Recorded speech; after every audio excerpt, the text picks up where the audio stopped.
Boa tarde a todos. Vamos dar início à nossa segunda aula sobre integração mássica visando a parte de reaproveitamento de água. A gente vai ver hoje nessa aula a técnica de water pinch ou pinch de água. Então, relembrando, como a gente faz em todo o início da aula, quais a sugestão para aproveitar o melhor dessa aula, Sugere-se assistir o curso em dupla ou em trio, tomar notas no caderno de notas e toda vez que for necessário parar ou voltar para fazer discussões entre os colegas, realizar essa tarefa. No final de cada aula, elaborar um resumo de uma página no caderno, frente e verso, pegar o conteúdo do caderno, reler e elaborar esse resumo.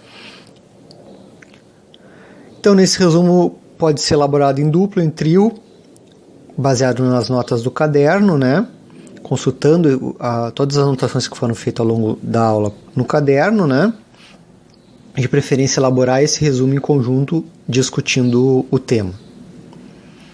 E para fazer esse resumo, sugere-se usar o último slide como roteiro, onde tem a revisão dos objetivos. Então, as referências bibliográficas que nós vamos usar na aula de hoje é o livro do Robin Smith, Chemical Process Design and Integration, e também o livro do James Mann e do Liu, Industrial Water Reuse and Wastewater Minimization. Então, falar um pouco sobre os objetivos da aula de hoje, A gente vai agora, na primeira aula a gente viu uma visão geral sobre o que é a questão de reuso e reaproveitamento de água, e hoje a gente vai ter uma visão geral sobre o método de water pinch, Ver quais os problemas que são tratados nesse tipo de caso, relação entre o uso da água e transferência de massa, Então todos os processos que usam água acabam transferindo e contaminando essa água. O que é o reuso e quais os requisitos para a gente implementar o reuso. Algumas definições sobre o método de water pinch, falar sobre concentrações limites de entrada e saída, a carga mássica adicionada em águas de processo, o que é a tabela de oportunidade, como devem ser organizados os dados para aplicar a metodologia, o que é a vazão de água limite, a vazão limite de água fresca, e o perfil limite de água. E por fim a gente vai elaborar a primeira parte do diagrama de intervalo de composição, que é a ferramenta inicial para nós começarmos nosso projeto de redes de reuso. É isso, daí a rede em si nós vamos ver na próxima aula. Então hoje a gente vai, além de ver todos esses temas, vamos montar essa primeira ferramenta, que é o diagrama do intervalo de composição. Ok? Então, falar um pouco sobre o water pinch, Ela é uma técnica classificada como termodinâmica heurística evolutiva, Se vocês lembrarem lá da primeira aula aqui, que é uma técnica termodinâmica heurística evolutiva, Então a gente chama termodinâmica primeiro, porque faz uso de princípios termodinâmicos de transferência de massa, Então a massa sempre transferida do meio mais concentrado para o menos concentrado, aí que entra a termodinâmica, A heurística entra porque a partir da termodinâmica se traçam algumas regras de pareamento, de troca entre correntes. Então, se tem várias correntes, então a metodologia vai dizer quais são os candidatos à troca, quem está sendo candidato a reaproveitar, qual corrente a gente vai reusar em qual equipamento, qual equipamento vai fazer reuso de qual equipamento, de qual corrente. E evolutiva, porque ela precisa um pouco da interferência do engenheiro, Então a gente tem que conhecer um pouco o processo. Embora a técnica sugira o pareamento entre duas correntes, o reuso de uma corrente num equipamento, pode ser que essas duas correntes estejam extremamente distantes uma das outras, e fazer o reuso de uma corrente de água num outro equipamento vai acarretar o quê? Vai acarretar um elevado custo. Então, por isso que tem esse termo evolutivo, que vai depender um pouco da experiência da equipe de engenharia. Ela é inspirada no método pinch, energético e mássico, como a gente falou anteriormente. O método pinch energético foi quem começou né, onde começou a se trabalhar a questão de reaproveitamento de correntes térmicas, e depois isso foi aplicado, foi criado o pinte mássico, e depois o pinte mássico foi dado, né, origem ao water pinch, né, reaproveitamento de correntes de águas de processo, né, foi inspiração para essa metodologia. Então, como toda técnica de ponto de estrangulamento, ela obriga que a gente tenha sistematizado a coleta de dados. O que a gente vai precisar? A gente vai precisar das vazões das correntes, a gente vai precisar das concentrações máximas admitidas na entrada dos processos, né? A gente conhecer outras restrições operacionais, como restrições de controle, distâncias, né? Então isso é importante que a gente tenha tudo isso bem organizado, bem catalogado para aplicar a metodologia. Então ele aplica o algoritmo, né? O water pinch aplica o algoritmo que permite determinar a quantidade mínima de água a ser utilizada pelo sistema, né? Então ele parte de um cenário de uso de água atual, e a gente consegue ver até o quanto máximo a gente consegue reduzir, né? Então a gente tem alguns extremos onde trabalhar a partir desse, desculpa, não falei máximo, mínimo de água a ser utilizado. Então a gente tem dois extremos, né? O mínimo que a gente pode utilizar e quanto a gente está utilizando hoje, a gente consegue ter uma ideia de quanto seria possível reduzir ainda do panorama atual de uso de água. Também fornece heurísticas para a síntese de redes de reuso de água, não vai dar ideias de quem pode parear com quem, né? E possui algumas limitações, como a gente viu lá na primeira aula. Bom, esse tipo de water pinch pode ser aplicado para vários tipos de problema, como por exemplo para um contaminante, né? O que é um sistema com perda de água? Sistema com perda de água é, por exemplo, uma torre de resfriamento, né? Ela perde água para o meio, então tu tem água entrando, tu vai ter uma água que é perdida e não é usada como água de processo, né? Ela é um sumidouro de água, né? A gente pode ter vazamentos, né? Também no sistema, então a gente consegue aplicar para esses casos.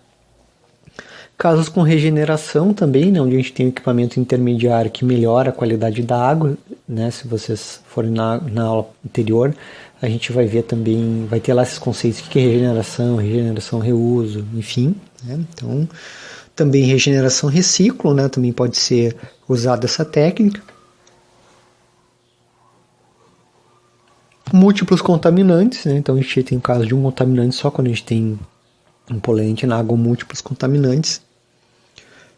Múltiplas fontes de água também, então é bastante comum na indústria de processos o seguinte: eu tenho água em diversas qualidades, né, águas extremamente puras, que são mais caras de ser obtidas, exigem maior processamento da água, né, então isso vai ser mais caro, e águas, entre aspas, menos puras, né, com menor tratamento, que são mais baratas. A gente pode incorporar no problema essas várias fontes diferentes de água, a gente pode ir dando assim preferência ao uso das fontes de água onde a água encontra-se, entre aspas, mais barata, mais fácil de se obter. Bom, principais usos da água na indústria de processos, não sei se todos se lembram, né? A gente tem... Seria interessante dar uma pausa aqui na apresentação, nós tentarmos se lembrar lá da primeira apresentação. Vocês se lembram quais os principais usos da água? Tem vários, né?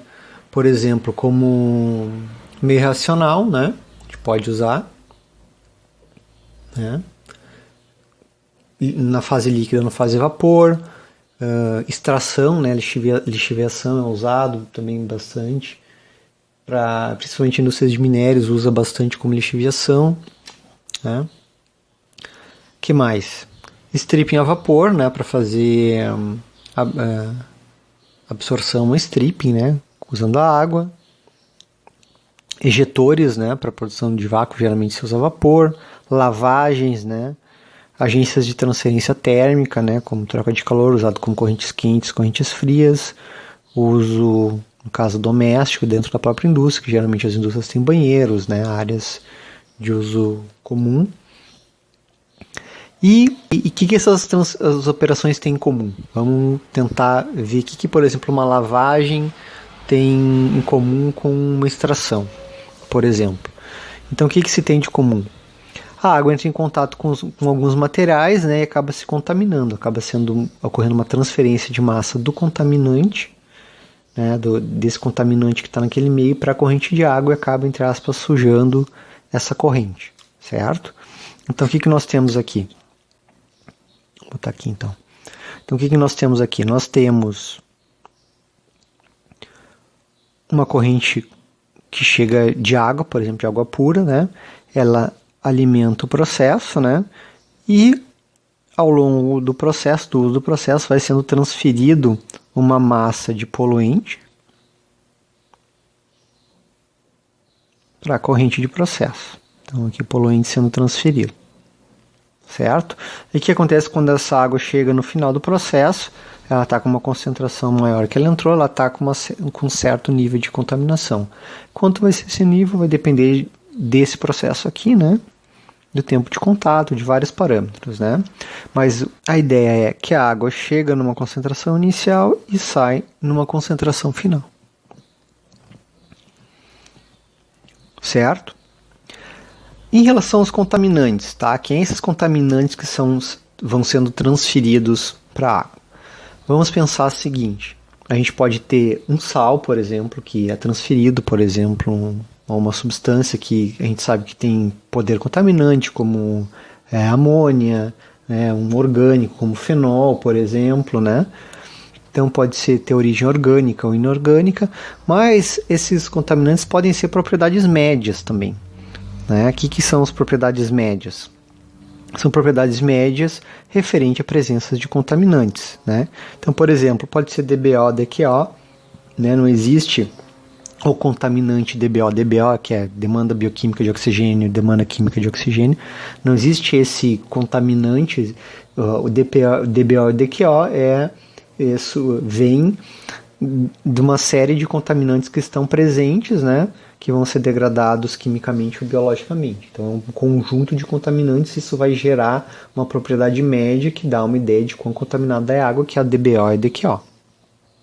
Carbono orgânico total, né, que é quando o nosso contaminante está presente na forma de carbono em geral, né, carbono orgânico.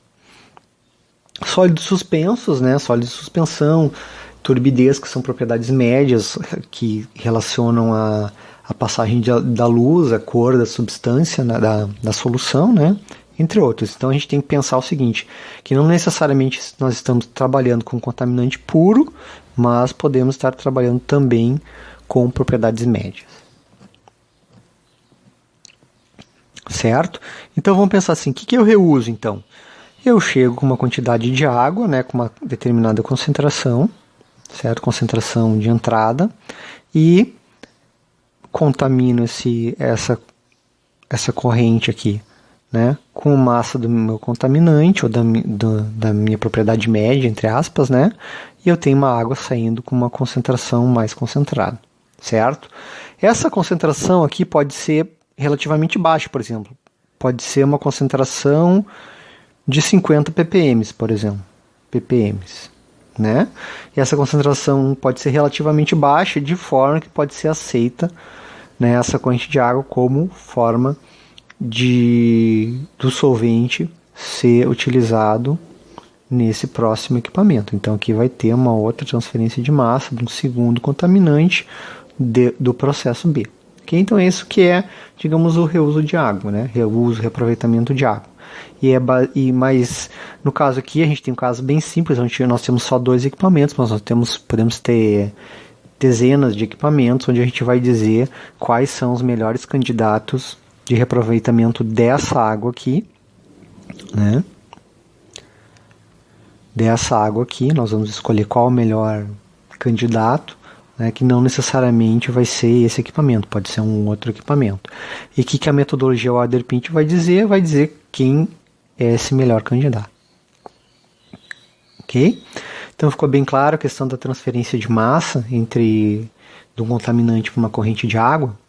Então tá, vamos ver assim como é que a gente representa isso graficamente. Então a gente tem aqui, né, a água entrando com uma concentração inicial, a água saindo com a concentração final um pouco mais contaminada, e aqui a gente tem uma transferência de massa, ou seja, a gente tem uma carga de contaminante aqui,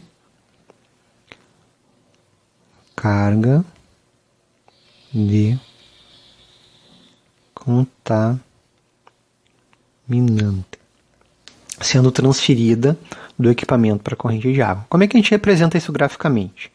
Vou mostrar, a gente representa isso num gráfico concentração versus carga de contaminante, tá? Concentração vai representar tanto a concentração inicial quanto a concentração final, e a carga de contaminante quanto está sendo adicionado, ok? Cabe ressaltar que geralmente, né, à medida que a gente trabalha com equipamentos onde a carga de contaminante ela é linear em função da vazão, ok? Então vamos aí, na próxima lâmina a gente vai dar um zoom melhor nesse gráfico para entender. Então aqui, esse aqui é aquele mesmo gráfico, tá? Então nesse eixo aqui a gente vai ter carga de contaminante, quanto está sendo transferido, né? E aqui a gente vai ter a concentração. Então aqui a gente vai ter a entrada do equipamento e a gente vai dizer que concentração que essa corrente entra nesse equipamento. Então, por exemplo, aqui isso aqui a gente pode dizer que é água pura, está entrando numa concentração de 0, tá? 0 ppm, por exemplo.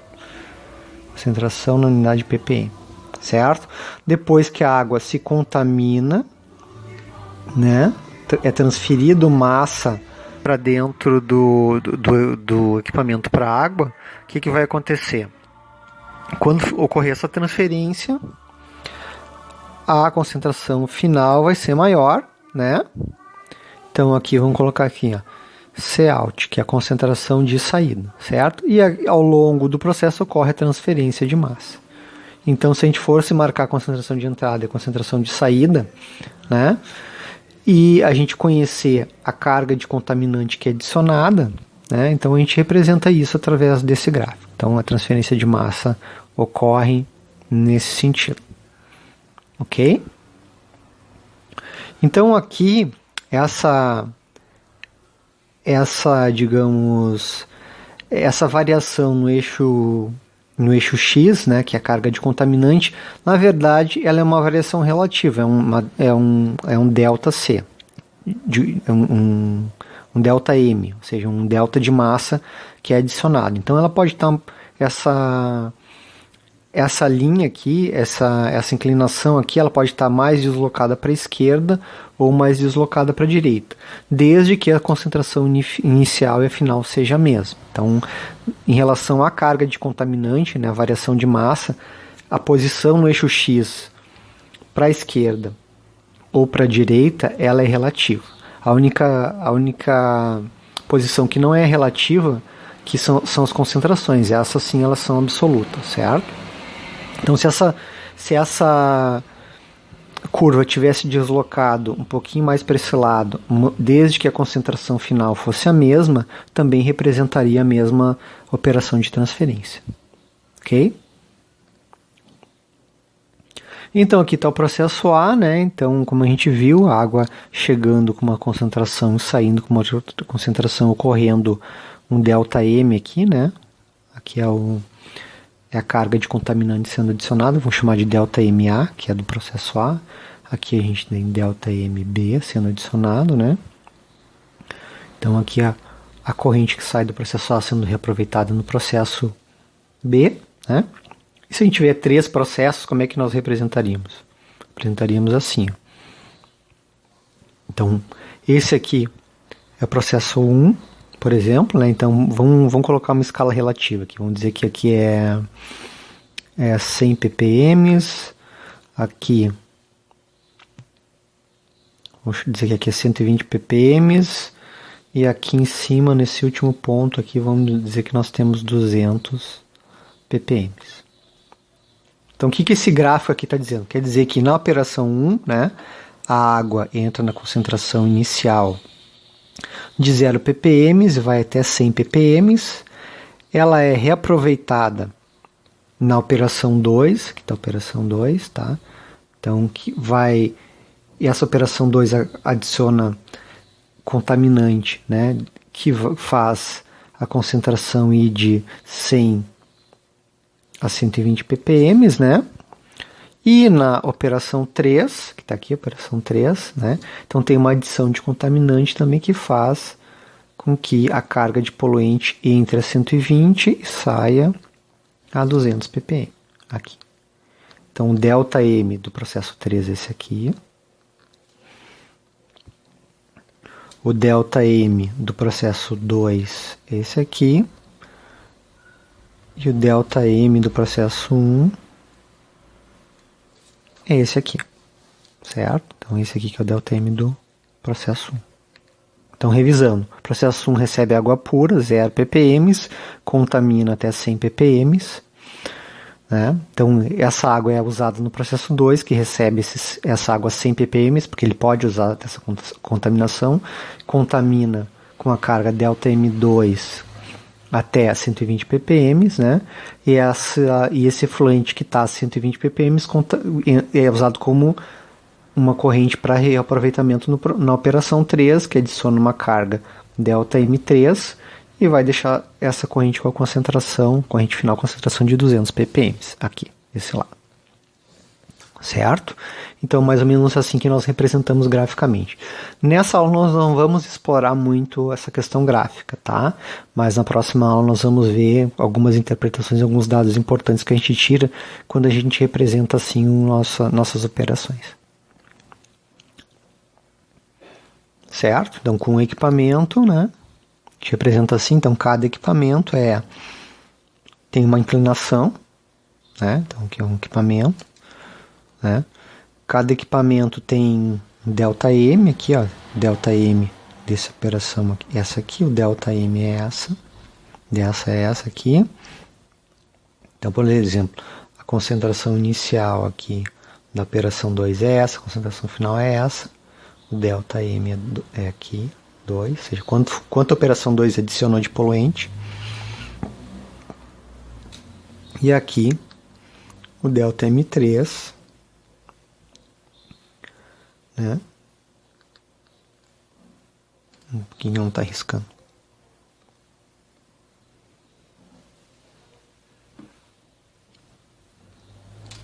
Tá aqui. Então, ΔM3 aqui, ok? Que vai sair dessa concentração inicial até essa concentração final. Okay? Então, cada equipamento nós representamos com uma linha, com uma inclinação. Certo? Mas isso a gente vai explorar mais tarde, a gente vai relembrar mais tarde.